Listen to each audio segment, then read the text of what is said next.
tragedies, unsolved mysteries, stories we never really got the answers to.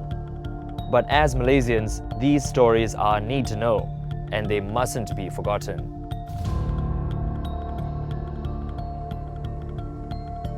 Datuk Muhammad Taha Talib was the State Assembly Speaker of Negeri Sembilan in 1982 and was allegedly murdered by then Culture, Youth and Sports Minister Datuk Mokhtar Hashim. In the lead-up to the 6th general elections that year, the pair were reportedly political loggerheads even though they were both in UMNO. They were both competing for the UMNO Tampin district, and when Taha was nominated to run for the post, Mokhtar was not happy.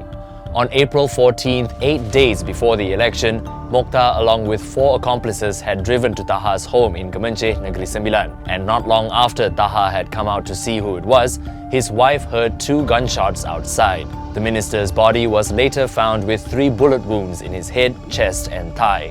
When investigations began, police recovered 2 bullets and their casings from the crime scene, and test results showed they were fired from a pistol licensed to none other than Mokhtar Hashim. Together with his 4 accomplices, Mokhtar was charged with the murder of Datuk Muhammad Taha Talib. But just before the trial began, one of the accomplices died, and so the trial continued with the remaining 4 defendants. All pleaded not guilty. Another accomplice, Rahmat Satiman, was later interrogated by police, and he revealed that the 4 suspects in question had indeed planned to murder Taha together, and that they had used black magic to ensure the plan went through.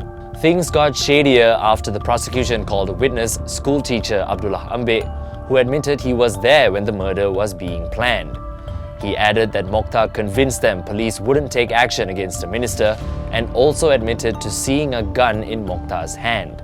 But Abdullah later retracted his statements, saying he was forced and assaulted into making them. He was then disqualified as a witness, which meant that now no other witness was present during planning. Eventually, the 2 other suspects, Nordin Johan and Aziz Abdullah, were cleared of all charges, while only Mokhtar and Rahmat were tried for the murder. They were both found guilty and sentenced to death.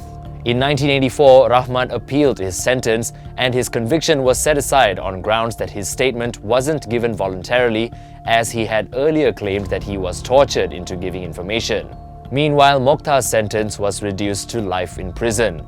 Finally, after 9 years of courtroom drama, Mokhtar Hashim was pardoned by the king and released from prison in July 1991. He then went off the radar, and the murder of Datuk Muhammad Taha Talib remains a mystery. Some vouch that Mokhtar was at home at the time of the murder.